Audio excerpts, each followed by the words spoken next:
Hey, what's up? It's Keith Kelfus. In this video, I want to talk about rescheduling customers or moving jobs back, how to communicate with the customer when you're stressed out and you know you said you were going to be there, but now you've accidentally double booked yourself or you're behind because of weather, and maybe you're locked up and you're sticking your head in the sand and avoiding it, and that's what I want to talk about.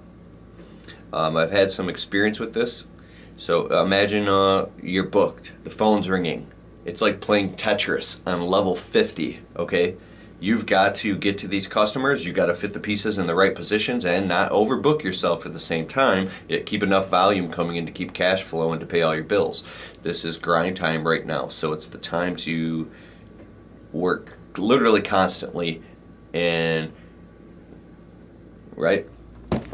So, I'm in my little home office here working right now, doing marketing and scheduling and calling customers back. So when you got to call a customer back, you say, Mrs. Jones, I know that we said we were going to be there Wednesday. We have you on the schedule for Wednesday, and it's like Monday right now. You're 2 days out and something happened. You cannot move it, and it goes right to Mrs. Jones, and you're like, is there any way we can do next week? And whatever you do changes everything else, and it's always happening. Taking a breath and staying emotionally detached and explaining, first of all, that something like this rarely happens. You take a lot of pride in maintaining a very punctual schedule and being in full communication with your customers, right?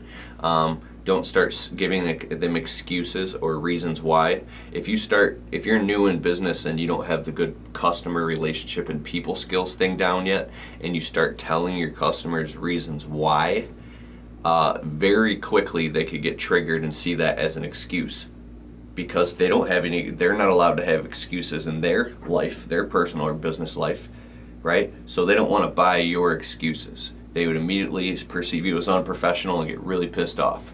At least the type of customers that I deal with, which I prefer to deal with, are really professional people who got their shit together, right? Because those are the people who can afford to pay you what you're worth. So when I talk to these people, what I do is I just had to move an immovable object. I had to find a way to move that thing, and I called the lady. I'm just saying, Mrs. Jones. Did I catch you at a bad time? This is Keith with Kelfus Services. I know that we had you on the schedule for Wednesday. I apologize. We're absolutely booked up right now. We're behind because of the recent rain. That's fine, but I said I take a lot of pride in being very punctual with our schedule and being on time, but is there any way? Now, I called this lady back twice and it was borderline unprofessional. I was like, okay, and I wussed out like, we'll be there Wednesday. Oh, maybe I can move this thing, and it was immovable. It kept coming back to Mrs. Jones, so I had to call her back again and be like, see, I get worked up about this stuff because your word is bond. The most powerful thing you could do in your business is just do what you say you're going to do when you say you're going to do it, and show up on time and do the job as described and make your customers happy and be in great communication. That's how you build your business, right? If you're going to be late, you better call them and say, hey, I'm running 20 minutes late, and call them before the time you're supposed to be there and say, I apologize, I'm on my way, I'm caught up in traffic. And if you're late again, don't stick your head in the sand. Call them again and be like, listen, I know that I said I was going to be there in 20 minutes. I'm just running a little bit behind. I'm right around the corner. I'll be there. That's better than sticking your head in the sand and showing up late hoping it'll work, because things like that will bite you, right? You'll think just because the customer was really nice, that doesn't matter. Don't mistake kindness for weakness when it comes to your customers. And if you're cool with your customer, they're really nice, or you maybe even got a friendship going, that's more reason to even be punctual with them and to be on time. So, Mrs. Jones, is there any way we can move you to next week, right? And just freeze. And let's, okay, next Tuesday. Oh, the weight is off your shoulders now. Okay, we'll absolutely be there. Have you on the schedule. Thanks for your understanding. See that conversation over. And now you got to call the other customers and move that stuff around. Now,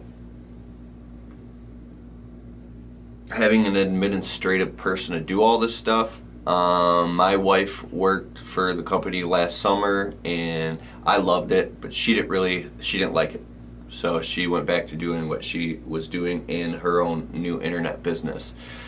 In the meantime, whatever, I already know how to do all this stuff, so I'll do it myself.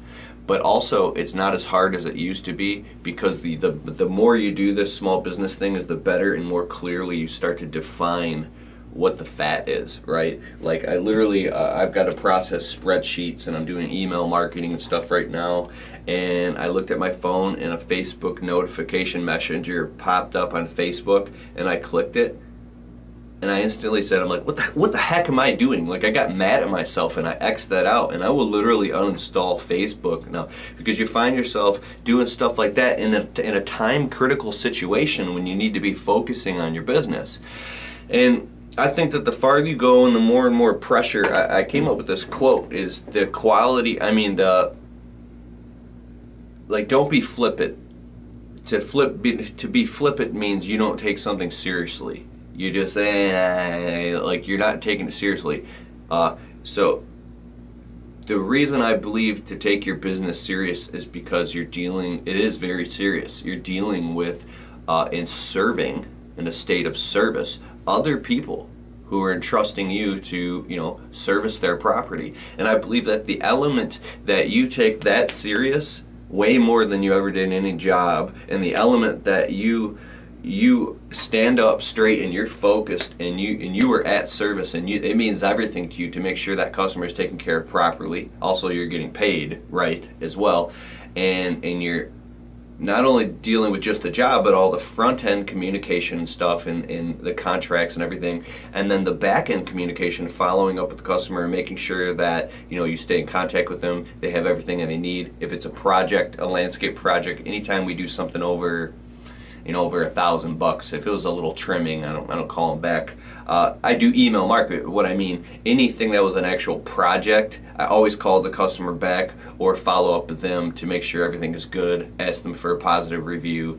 And because sometimes if a customer is upset about something, they won't communicate with you and they'll bury it, right? Obviously, we all get so busy that we don't have time to do all that, but it's more about, it's a kind of a best business practices thing. It's setting the intention, and where your thoughts go, your energy flows. So cool. I'm getting back to work here. I thought I would share that with you. So if you have to reschedule customer jobs with customers, don't stick your head in the sand. Face that thing, but before you call the customer up, make sure you take a breath and get rid of any anxious energy. Because if you sound anxious on the phone, and here's one other important thing: your composure is very important. I've lost my composure, and that's how you learn. You lose your composure around your family, around your friends. You do it at work. You lose your composure around customers or on the phone. And losing your composure can be something as simple as flaking out in that moment because you're under pressure and saying something stupid to the customer, or giving them excuses, or you start talking fast. Like, sometimes I will purposely lose my composure on YouTube. Like, I'm well aware that I'm doing it, because I want to show weakness and vulnerability in my videos, because I don't like, sometimes in this YouTube thing, and I really do appreciate it, but sometimes people give me a little bit too much credit when you're getting started, and I'm not saying that I'm the dude flying the flag or I have got this all figured out. So use me as a stepping stone if you like watching my videos, and then go out and seek other mentors and guys who do make millions of dollars a year. I think that I'm relatable in my videos because maybe I'm just a step or two above where you're currently at, or not. If you're a millionaire and you like watch my videos, what up, dog? but you get what I'm saying? I love people that make just double or triple what I make, so it seems attainable. These guys that are making like $12 million a year or whatever, like, I love Gary Vaynerchuk, but I'm like, this guy has a company with like 700 employees, he's all over the world, and it's like, it's so inspirational. Be like that, or like Tony Robbins, but there's a disconnect for me, at least as far as, and I know you shouldn't have any limits on yourself, but there's a disconnect as far as like you don't just get there overnight. There's a small percentage of people who have this keen ability to just rise up really fast. And one last thing before I go, I know I'm going all over the place, but I believe it's important, is I have this buddy, he's a client of mine and he's a good friend. And the guy's legitimately a millionaire. He's a young entrepreneur. He's definitely a millionaire. And when he was talking the other day, we were cleaning his windows, I go, you have this, it's undeniable, you have an ace in your cards at being an entrepreneur. The way you delegate and see money, and he owns like 6 companies. And so to look at somebody else that has a legitimately, I'm not making an excuse, they have an ace in that. Like I get this buddy Eric Reno, I mean the roofing guy.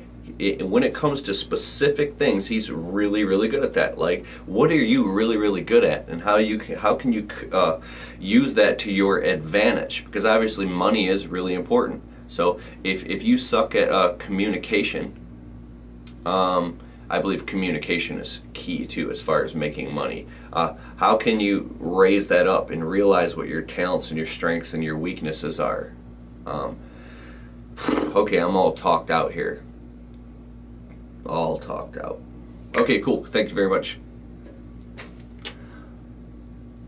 I'm getting back to work. Peace.